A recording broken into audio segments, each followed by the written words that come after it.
Mummy जी, मैं तो कामचोर ही सही हूँ। मम्मी जी, मैं तो कामचोर ही सही हूँ। एक ऐसी कहानी है जो समाज में बहुओं के प्रति रूढ़िवादी सोच और उनके नित्य दिनचर्या के संघर्षों का उजागर करती है। यह कहानी निधि की है, जो एक बहू, माँ और गृहिणी के रूप में अपनी जिम्मेदारियों को निभाने की पूरी कोशिश करती है, लेकिन उसे कभी सास ननद से सराहना नहीं मिलती। घर के हर सदस्य के लिए दिन रात काम करने के बावजूद निधि को आलसी और लापरवाह का तमगा मिल जाता है। इस संघर्षपूर्ण माहौल में वह अपनी खुशी और अपने बेटे के प्रति अपने कर्तव्य को प्राथमिकता देने का फैसला करती है। कहानी उन भावनाओं, द्वंद्व और साहस को सामने लाती है जिनसे हर महिला कभी न कभी गुजरती है। यह कहानी केवल एक गृहिणी के संघर्ष की नहीं, बल्कि अपने आत्मसम्मान के लिए खड़े होने की प्रेरणा है।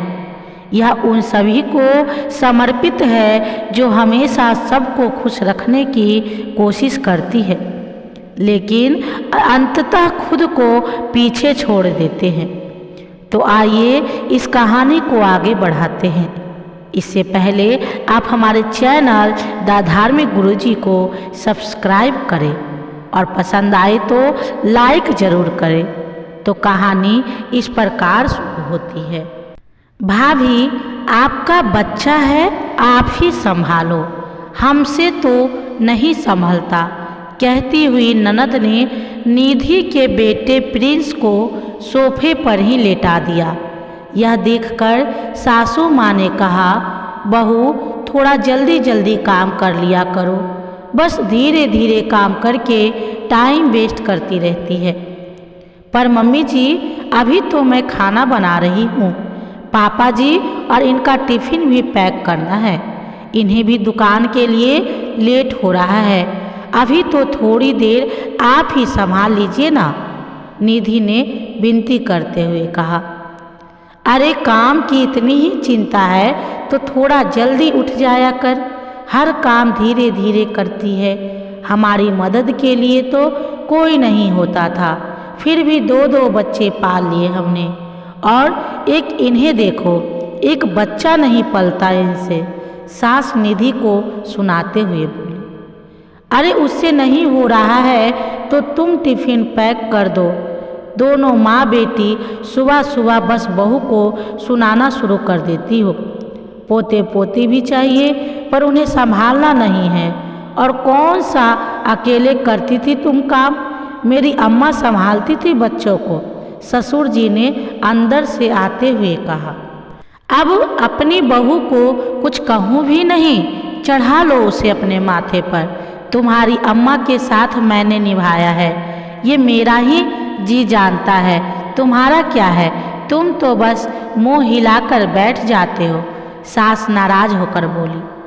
अच्छा ठीक है, अब छोड़ो उन सब बातों को, बहू तुम तो टिफ़िन पैक करके ला दो, जो हम फटाफट यहाँ से निकले, नाश्ता हम दुकान पर ही कर लेंगे, कहकर ससुर जी ने बात को वहीं ख़त्म किया। ससुर जी की बात सुनकर निधि फटाफट रसोई में गई और टिफ़िन पैक करके ले आई, जिसे लेकर ससुर जी और उसके पति महेश घर से रवाना हो गए। लो, बहू के राज में तो आज भी बिना नाश्ता किए ही चले गए। बहू तो कोई अनोखी माँ तो नहीं बनी है, जो माँ बनने के बाद घर में सबको सुबह सुबह भूखा ही रख देती है। भाभी, आपको नहीं लगता कि माँ बनने के बाद आप कुछ ज़्यादा ही आलसी हो गई हो, कोई काम समय पर नहीं करती हो, आधे से ज़्यादा वक्त तो आपके बच्चे को हम ही संभालते हैं। ननद क्या कम थी, वो भी बीच में ही बोली। घर के मर्द तो बिना नाश्ता किए चले ही गए हैं, अब हमें भी नाश्ता मिलेगा या हमें भी आज भूखा ही रहना पड़ेगा। सास ने फिर कहा, जी मम्मी जी, अभी नाश्ता लेकर आई, कहकर निधि रसोई में चली गई। अभी रसोई में पहुंची ही थी कि प्रिंस ने रोना शुरू कर दिया। तभी सासू माँ बीच में बोल पड़ी, अरे थोड़ी देर रो लेने दो, रोएगा तभी तो हाथ पैर चलाएगा।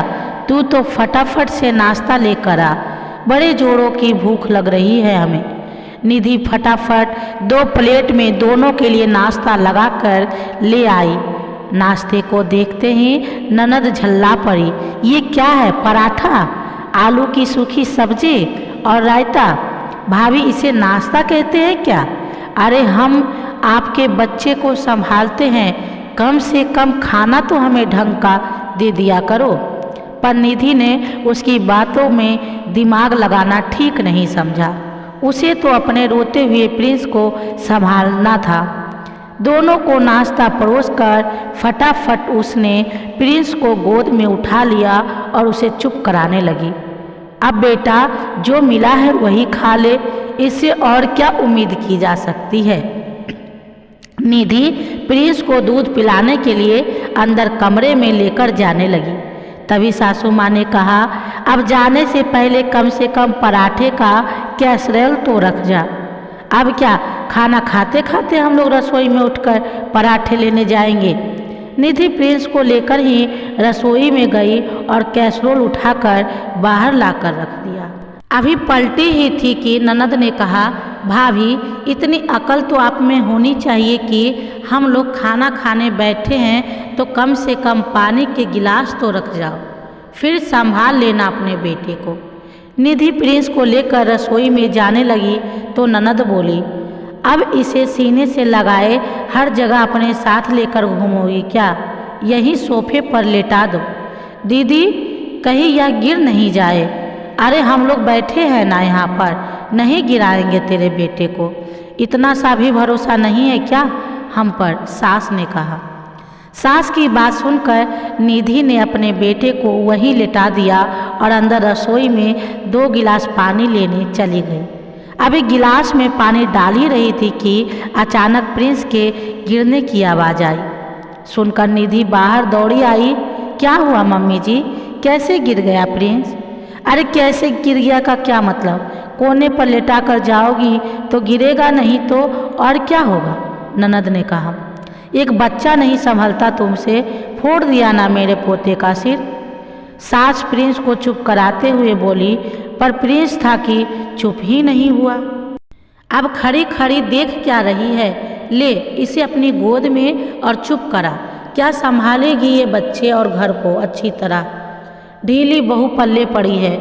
आखिर निधि ने प्रिंस को गोद में लिया और चुप कराते हुए उसे अपने कमरे में ले गई।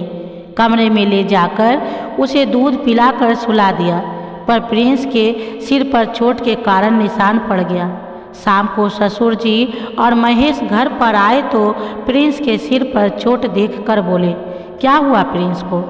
सिर पर चोट कैसे लगाई? और क्या होगा? तुम्हारी कामचोर बहू है ना, उससे एक बच्चा तक तो नहीं संभलता। इतनी लापरवाह है कि बच्चे को सोफे के कोने पर सुलाकर चली गई। सास ने जवाब दिया, हाँ देखो अभी भी इसे हमें ही संभालना पड़ रहा है। ननद ने कहा। यह सब रसोई में काम करती हुई निधि को भी सुनाई दे रहा था। उसे बुरा भी लग रहा था। एक तो सबका काम कर रही है, बच्चे को भी चोट लग गई और ऊपर से इतना कुछ सुनना भी रही है।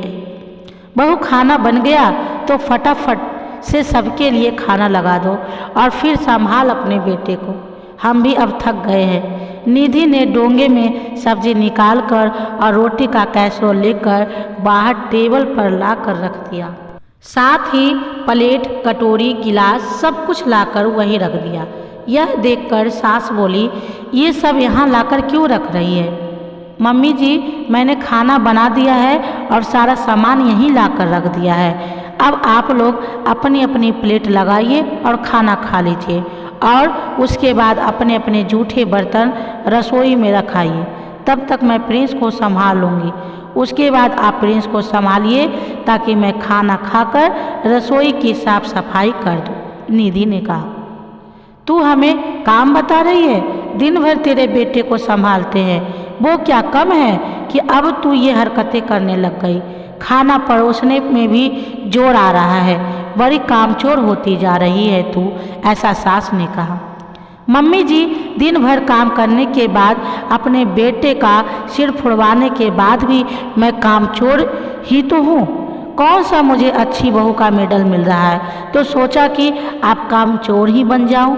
वैसे भी मुझे समझ में आ गया है कि मैं सबको खुश नहीं रख सकती, तो कम से कम मैं अपने बेटे और अपनी खुशी ही देख लूं। कम से कम अपने बेटे के साथ ही समय बिता लूँगी, कहकर निधि प्रिंस को लेकर कमरे में चली गई। पीछे सास ननद भुनभुनाती रही, जबकि महेश और ससुर जी तो आराम से अपनी प्लेट परोसकर खाना खाने लग गए। खाना खा लेने के बाद में महेश ने प्रिंस को संभाला और निधि ने खाना खाया और रसोई की साफ सफाई कर अपने कमरे में आ गई, जबकि सास और ननद अभी भी बिना खाए मुंह फुलाए बैठी थी। जबकि निधि ने एक बार भी उनसे नहीं कहा कि आप खाना खा लो, ये सोचकर कि जब भूख लगेगी तो अपने आप ही खा लेगी। आखिर ऐसे लोगों के लिए बेशर्म तो बनना ही पड़ता है। तो दोस्तों, कहानी यही समाप्त होती है। निधि की यह कहानी हमें सिखाती है कि हर इंसान को अपने आत्मसम्मान और खुशी का ख्याल रखना चाहिए। चाहे परिस्थितियाँ कितनी भी मुश्किल क्यों ना हो, अपनी आवाज़ उठाना और खुद को प्राथमिकता देना बेहद ज़रूरी है। अगर आप भी कभी ऐसा महसूस करते हैं कि आपकी मेहनत की कदर नहीं हो रही है, तो यह कहानी आपके लिए है। यह याद रखें, दुनिया को खुश करने से पहले खुद को खुश रखना ज़रूरी है। मम्मी जी, मैं तो कामचोर ही सही हूँ जैसी और भी कहानियाँ देखने के लिए हमारे चैनल को सब्सक्राइब करें, वीडियो को लाइक और शेयर करें, अपनी राय हमें कमेंट में ज़रूर बताएं। आप सभी का साथ ही हमारी सबसे बड़ी ताकत है। धन्यवाद।